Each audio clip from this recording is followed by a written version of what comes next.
या मैं क्या उपदेश दूं जो इसके साथ तुम पड़े हो और तुम हो, उसे मैं क्या उपदेश दूंगा? नहीं नहीं पितामह, आप इन्हें उपदेश दीजिए। पितामह कहते हैं, कन्हैया मुझे पता है जहां तुम हो वहां उपदेश की कोई आवश्यकता नहीं, लेकिन जब तुम प्रेरणा दे रहे हो तो मैं अवश्य उपदेश दूंगा।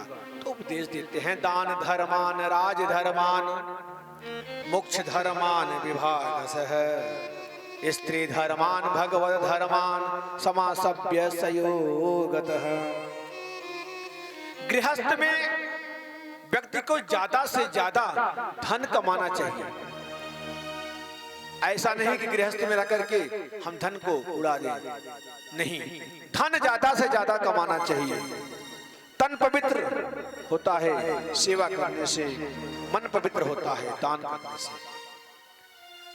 धन दान धर्मान, दान भी देना चाहिए। धन का 10वां हिस्सा दान करो। यदि आप दान नहीं करोगे धन दूषित हो जाएगा। जिस प्रकार कुएं का जल यदि आप नहीं निकालोगे तो वही सी कुएं के जल में गंध आने लगती है, वो पीने के योग्य नहीं रहता। उसी प्रकार धन को दान नहीं करोगे, धर्म में नहीं लगाओगे तो उस वह धन दूषित हो जाता है। 10 का 100 मिलता है, दशांग मिलता है दान करने पर, लेकिन वह दान योग्यता न हो, देने वाला हो, पात्रता होनी चाहिए, धर्म के विरुद्ध होना ये अवसर होना चाहिए। धर्मात्मा को दो, धर्म के प्रति लगाओ। किसी को दे दिए मदिरा पान करने के लिए तो वह तुम्हारा दान नहीं हुआ। कहते हैं युधिष्ठिर, जीवन में कभी तुम्हारे पास शरणागति हो जाए तो उसको क्षमा कर देना। अपने आंखों के सामने अपराध नहीं देखना। जब उपदेश दे रहे थे द्रौपदी भी साथ में थी। द्रौपदी को हंसी आ गई, हंसने लगी। द्रौपदी कहती है, जब द्रौपदी हंसती है तो पितामह ने कहा, बेटी बेटी तुम क्यों हंसती? पितामह के सामने बोलना बहुत मुश्किल है, हंसना तो बहुत बड़ी बात हो गई। नहीं नहीं पितामह, बस बस ऐसे ही मुझे हंसी आ गई। नहीं नहीं बेटी तू बता, तुझे हंसी क्यों आई? मुझे पता है पढ़ी लिखी शिक्षित नारी बिना वजह हंसती नहीं। तुम हंस रही हो तो जरूर कुछ कारण होगा। बता बेटी, मैं इस कुरही को लेकर के मरना नहीं चाहता, तू जरूर बता। अब तो बहुत अपनी हिम्मत बनाते हैं द्रौपदी। द्रौपदी कहती है, पितामह आज आप उपदेश दे रहे हो, अपने आंखों के सामने पाप नहीं देखना। या पाप देखना यह पाप है, यह अपराध है। तो पितामह यह पाप आपने क्यों किया? भरी सभा में जब दुशासन हमारी साड़ी पल्लू को हाथ लगाया, पितामह उस सभा में आप भी बैठे थे। यदि आप चाहते, दुष्ट दुशासन की हिम्मत नहीं थी, हमारी साड़ी के पल्लू को स्पर्श भी कर सकता था।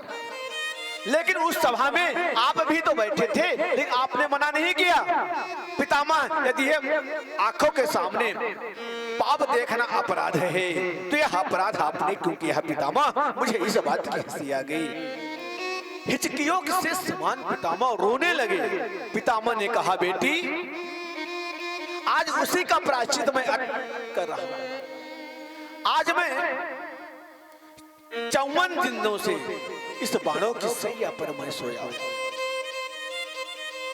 बेटी, हजारों बिच्छू मारने के बाद जो टंक जो मिलती है, उससे कई यातना वेदना पीड़ा मुझे मिल रही है, उसको मैं बर्दाश्त कर रहा हूं, सहन कर रहा हूं, सिर्फ इसलिए। और एक बात बताऊं बेटी, हमने दुष्ट राजा का अन्न खाया था।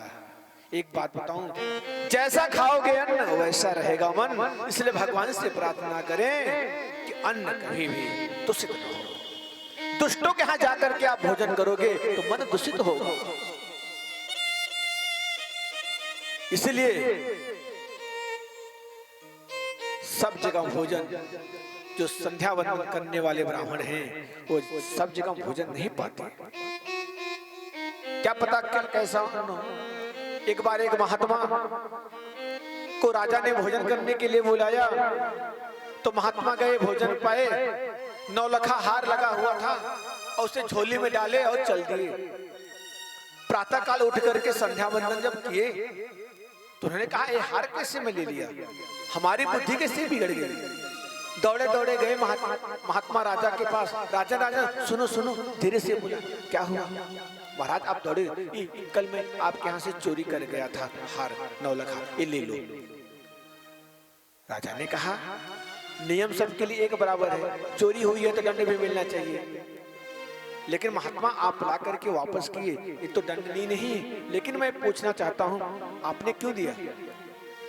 नहीं नहीं आप इसे ले लो, बस मुझे छोड़ो, मैं जा रहा हूँ। राजा ने हाथ पकड़ लिया, नहीं अब मैं कुछ देना चाहता हूँ आपको अपने हृदय से।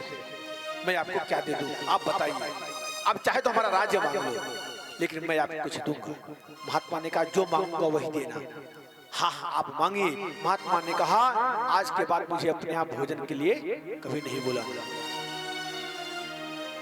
तब राजा ने कहा क्या हो, पता लगाया गया तो वह जो अन्न था वह चोरी का आया हुआ अन्न बेचा गया था जो राजा के आया। तो दूषित का प्रभाव दुष्ट पड़ता है। पितामह कह रहे हैं बेटी हमने दुष्ट दुर्योधन का अन्न खाया था। द्रौपदी कहते हैं पितामह मुझे आपके कहने का मंतव्य आपको ठेस पीड़ा पहुंचाना नहीं था, आप उपदेश दे रहे थे तो मुझे बात याद आ गई। वैसे पितामह उपदेश देते हैं, पांडव उपदेश से निवृत्त हुए।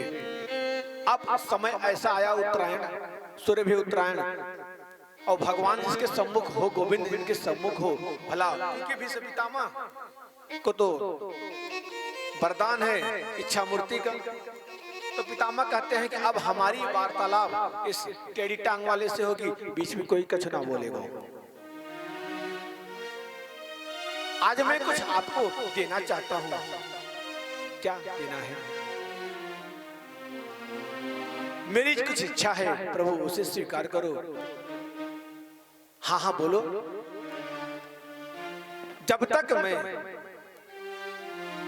चाहूं आप हमारे सामने ऐसे मुस्कुराते ही खड़े रहे।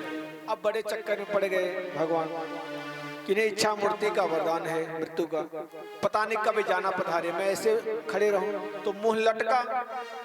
पितामह का मुंह लटका हुआ मुंह नहीं देखना चाहते, प्रसन्न चित्त में देखना चाहते हैं।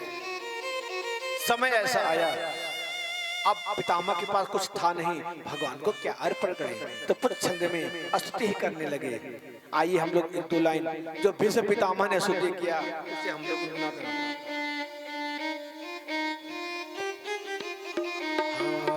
इति मति रूप